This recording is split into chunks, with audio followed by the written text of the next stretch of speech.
Yo, alright, this one is Hood War Stories, alright? We're gonna go down to Hood War Stories now.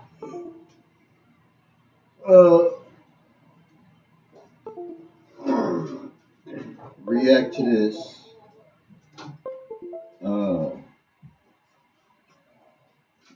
If y'all want me to do other reactions to other videos, what kind of video you want me to react to, like, send them.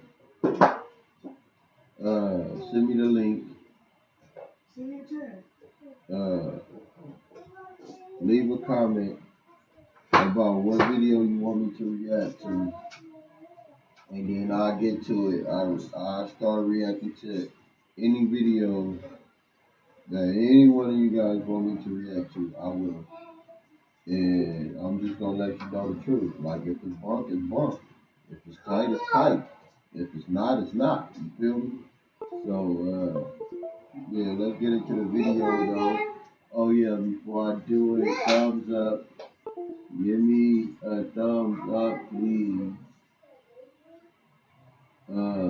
Like, comment, and subscribe on this channel, bro. Like, for real. Like, look, you're not gonna get good luck if you don't subscribe. All right. If you don't subscribe, you're not gonna get any good luck. If you don't press my subscribe button, you will not get no good luck. That means you will have a whole 5 years of bad luck. Alright, let's get into it. Welcome to Hood War Stories. In this episode, I'll be discussing the Rollin 40 neighborhood Crips. The Rollin 40 Crips, also known as Glove Gang, is a predominantly black American gang located on the west side of South Central Los Angeles.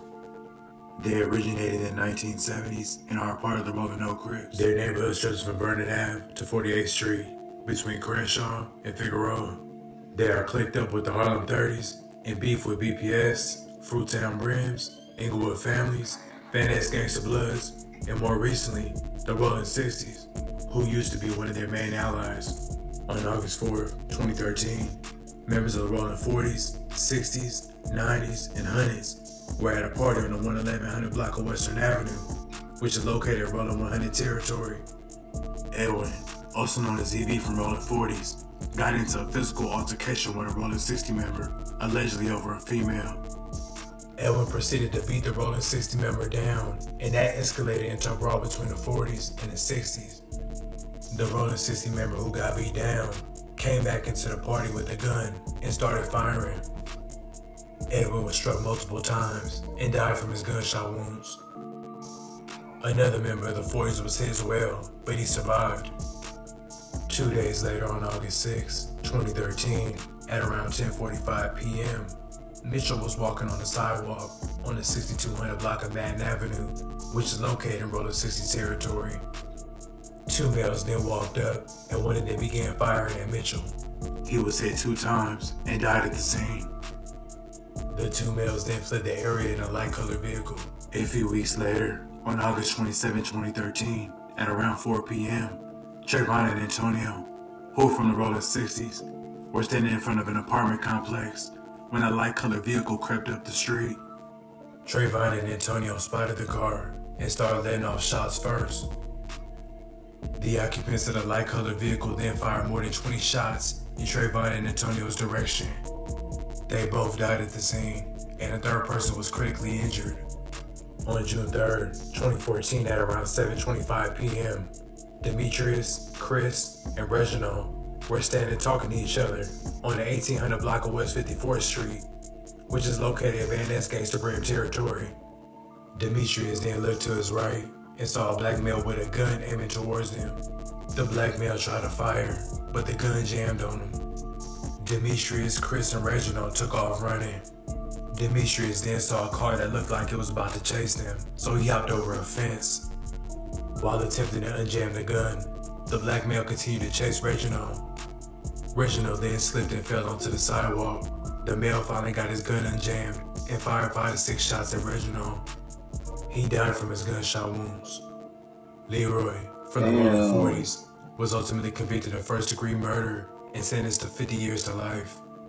On October 2nd, 2006, Maisha brought her roommate's rented car and drove to her mom's house.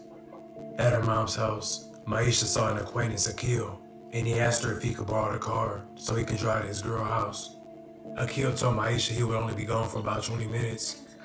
Maisha let Akil borrow the red Chevy a little after 5 p.m., and she never saw it again. Maisha then called the police, but instead of telling them the truth, she said that she had left the car unattended and an unknown person had taken it. About an hour later, Ernest, who was from the Rollin 40s, was standing near the intersection of Vernon and Western. Ernest proceeded to throw up gang signs to someone across the street. Seconds later, a red Chevy drove up and stopped next to Ernest. A man got out the passenger seat and approached Ernest and let off 5 to 6 shots. The red Chevy then drove off at a fast rate. A patrol car that responded to the shooting engaged in a high-speed chase with the red Chevy, which finally stopped in the middle of the street. 2 men then jumped out and took off running. Both men fled down an alley. Police KNINE search teams were brought in, and they discovered both men hiding in 2 separate locations. Ernest ultimately died from his gunshot wounds. Akil and Crips, from East Coast Crips, were convicted of first-degree murder. On June 1st, at around 6 p.m., Giovanni, who was from the Rollin 20 Bloods, was talking to his girlfriend Eshe, who was affiliated with the Rollin 40s, outside of his apartment. His apartment was located in BPS territory. They were outside talking when James, who was from the Rollin 40s, drove up. Giovanni saw James arrive and told Eshe to go talk to her homeboy. Eshe crossed the street and spoke to James through his car window. When James flirted with Eshe and offered to give her a ride home, Eshe told him that Giovanni was her boyfriend. At that point, Giovanni then came across the street and stood next to Eshe. He then leaned into the car and asked James where he was from. While this was happening, Eshe voiced her disapproval, but Giovanni told her to be quiet. James looked confused and hesitated before replying that he was from 40 Crip. Giovanni then said he was from 20 Bloods and produced a gun. He fired into the car numerous times before running away. Eshe later found Giovanni's gun in the alley and tossed it in some bushes. James died at the scene from multiple gunshot wounds. Giovanni, from BPS, was ultimately convicted of first-degree murder and sentenced to 50 years to life. On the night of December 12th, You wasn't supposed to be in that damn area any fucking way, bro. Gerard, Tamika, You signed your and death Sheree certificate. were at a party. The party was located in Fruittown Brim territory. Britton was from the Rollin 40 Crips. When the party ended, the group, along with others from the party, went to a nearby AM/PM gas station. Tamika, Sheree, and Gerard went into the AM/PM while Britton stayed in the car. Tamika and Sheree then got into an altercation with 2 people associated with the Fruittown Brims. Gerard attempted to break up the fight. Eventually, they all got back in the car and started driving off. As they were driving, they told Britton about the altercation at the AM/PM. When Britton heard what happened, he became angry. He said, "Let's get them niggas." They then headed back to the AM/PM where the altercation took place.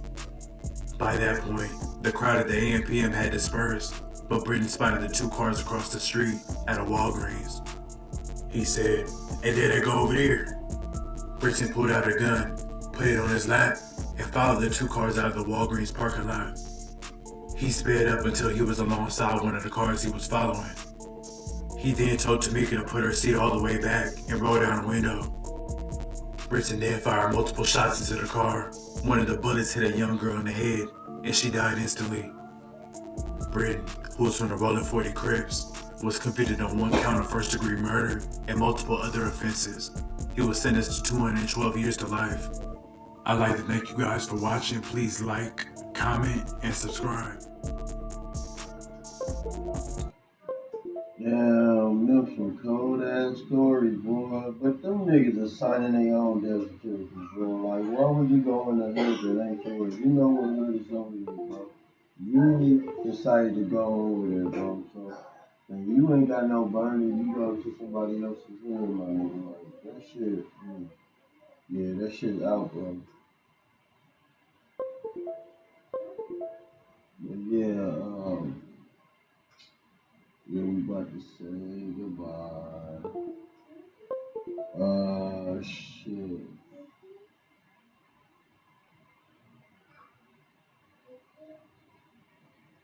Yeah, this one in the books. Let's go. Let's get it.